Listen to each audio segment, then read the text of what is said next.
guys, welcome to another video for It's Girl Time. In today's video, I'm going to be doing like a toxic relationships part 2. In this video, I want to talk about the toxic relationship that I underwent while I was in New York. So this was my second like serious relationship that I ever had. This is the first time that I'm like publicly talking about it. I'm going to share things here that not a lot of people know, including people close to me. If you know me personally and you're watching this video, please know that I'm okay. I'm not sharing this video to victimize myself in any way.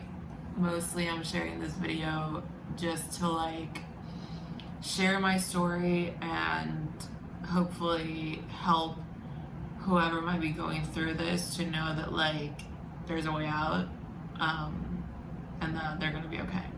Before I begin, please remember to like this video and subscribe to my channel if you haven't already for more content. So first things first, while I was in New York, I was very lonely. It was like the first time in my life that I was alone somewhere. And so if you've seen my alone time video, you know that like for me back then, it was really hard to like disconnect spending time by myself from feeling lonely, which unfortunately made me attach myself to people that weren't maybe the best for me. And like obviously in the beginning I was like floored. I was like, oh my god, he's so cool and he's like so different and whatnot. And then like I was obviously oblivious to like all the red flags that were there from like the very start because I was like into him. And I feel like it's fair to say that like in that time of my life I also lacked self-love a lot. I was still very much in the mindset of like having to receive love from other people in order to feel loved. Like I wasn't able to like do that for myself in a way, which also didn't help the fact that I would just like attach myself to people that weren't really that great for me just so that I could feel that like love that I wanted. So one of the first things that happened while we were together, we went out one time to go like eat and whatnot. I was wearing like jeans and a cute shirt and whatever. We went to like a diner. It was like nothing fancy whatsoever. And he was like, "You look so pretty, you look like an escort." And to me, like, no offense to like any escort, I'm not in the business of like judging anyone and like how they decide to like make money and what they decide to do with their lives, like go you, but it's not what I want for my life. And so I didn't really see that as a compliment. And he was like, well, you know, you just look like so out of my league and you just look so pretty, like no one here would ever believe that like you're with me. And I was like, well, I don't really know what you want me to say here. You want me to say thank you?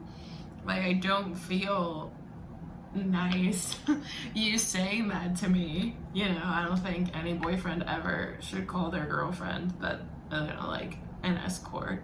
He and I used to go on breaks a lot. We went on like, well, maybe not like a lot, but we went on like a couple while we were together. I know there's like a whole debate on like taking breaks when you're like in a relationship, but I'm more so on the team that like, I don't know, I kind of feel like you shouldn't really need to feel like you need to take a break from your partner. So he and I used to go on breaks a lot, and so that created a wonderful triggering experience for me.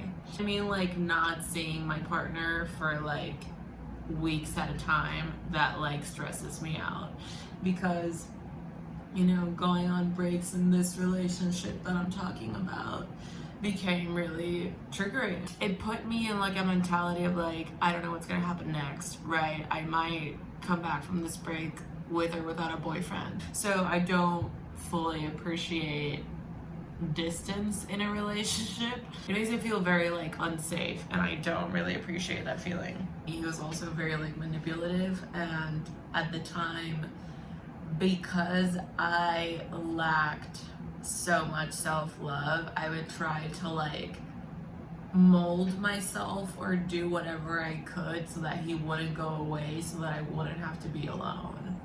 And I feel like that is the saddest thing I've ever put myself through. He would always complain about my personality. He was like, you need to like chill out. You need to like lower down. You need to like calm down. You need to like not be you.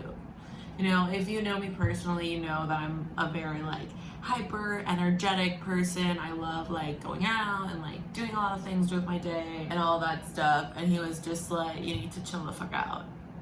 Ooh, another thing, he was really big on like his personal space, and coming from like a Latin culture in which obviously everyone's always like very touchy-feely and very like affectionate, he was like, I would go to like give him a hug and he would be like, yo, I need some space, like don't touch me. And I was very like, holy shit, what is this? So that wasn't really like super fun. Oh my gosh, he and I would also fight all the freaking time. We would always fight. He would always like question just like every single thing that I did, everything that I said. It was just very like toxic. I feel like he would always try to like make me feel guilty for the things that I felt, guilty for the things that I wanted to do. So during our worst fight we ever had, it started off because of like the stupidest shit. Like I touched his face in a way that he didn't like. And then it kind of like escalated. He was like, I don't want you to like touch my face, blah, blah, blah, whatever. And I was like, okay, like fine. And then at one point he legit looked at me and said, you do that to me again and I'm not gonna hold back. Like I'm going to hit you back.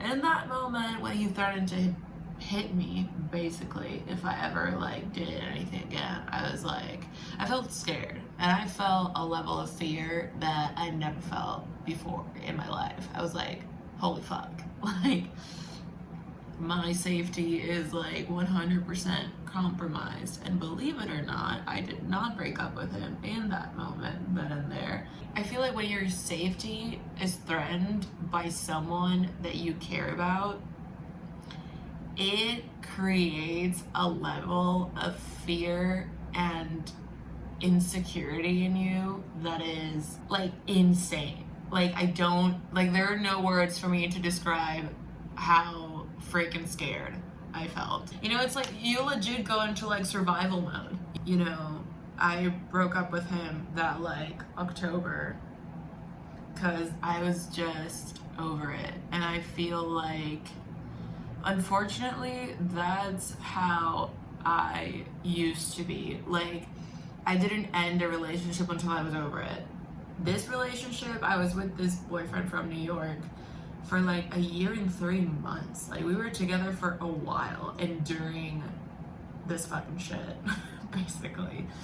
And it was because, you know, I felt so lonely, so unhappy. I was really, to be honest, I was really like fucking miserable in New York. That was like not a fun time. When I broke up with him, he still like called me and texted me for a few days after it like happened. And then one night he like randomly showed up at my apartment at like 11 o'clock at night. I was already like ready to go to sleep, like in bed. And like he comes up and like knocks on my door and like buzzes my apartment, and I'm like, what the fuck is going on? And so when I opened the door and he was just like standing there, like I was really scared that like with all the emotions that like a breakup entails, you know, you feel sad, you feel angry, that he was gonna like act irrationally and like harm me in some way. Thankfully that didn't happen, but I had endured so much manipulation from him that I couldn't help but feel scared. And to this day, like, I can't go back to New York. Like, I don't ever want to set foot in New York ever the fuck again. Like, no. Like, I can't see him again. Like, I can't even see, like, a picture of him. Like, I can't. Like, I genuinely can't, because it still inflicts a lot of fear within me. A few months after we broke up, that's when I moved back to Puerto Rico. And so through therapy, right, I've been able to heal. I've been able to get over it. It's been already 2 years after that breakup, and there are still times that I'm triggered by that relationship. 2 examples that I can give you of like really big triggers that I have because of my boyfriend in New York, well, my ex-boyfriend from New York, that affected me in the relationship that I had after that one. I can't deal with inconsistency and like having a lot of like time between seeing my partner, especially if we live in the same place. Like if we're doing long distance, and like I get it, but if we live in the same place, like I can't handle that because it just makes me feel very unsafe. Like the relationship is unstable. Like, you know, you might come back, you might not. That's how it makes me feel, and obviously like that's not a fun feeling. And I know this is gonna sound really stupid, but I need you guys to bear with me. There was a day that he didn't text me at all, and I knew that he was gonna be working that day. I knew that he was like busy, but to me, where my mind went was when my ex and I used to go on breaks, and he used to give me the silent treatment for like however long he fucking chose. And I could not handle it. And like in that moment, I told my current boyfriend at the time, I was like, I told my boyfriend at the time, I was like, this can't happen. Like, I can't deal with it. And he was like, but why? And I was like, dude, because I literally feel like you're gonna like get up and go, you know, and just like leave me. And so that relationship, my second relationship, it caused a lot of issues within me. It caused a lot of like abandonment issues and whatnot, and it's definitely affected like the relationship that I had afterwards, because even though I had gone to therapy and like done a lot of healing towards it, while I was in that relationship, like in the relationship after that one, it was really hard for me sometimes to be like, okay, this is like another person, like this is not gonna happen again, you know, because when you get used to someone treating you, or rather mistreating you so much, anything can become a trigger. And something that could be completely normal, as like I was just super rushed at work today, like I couldn't text you, becomes a triggering experience, because it's like, oh, this person doesn't want to be with me anymore. And so obviously there are things like that I still need to work on, even though it's been like 2, almost 3 years after we broke up.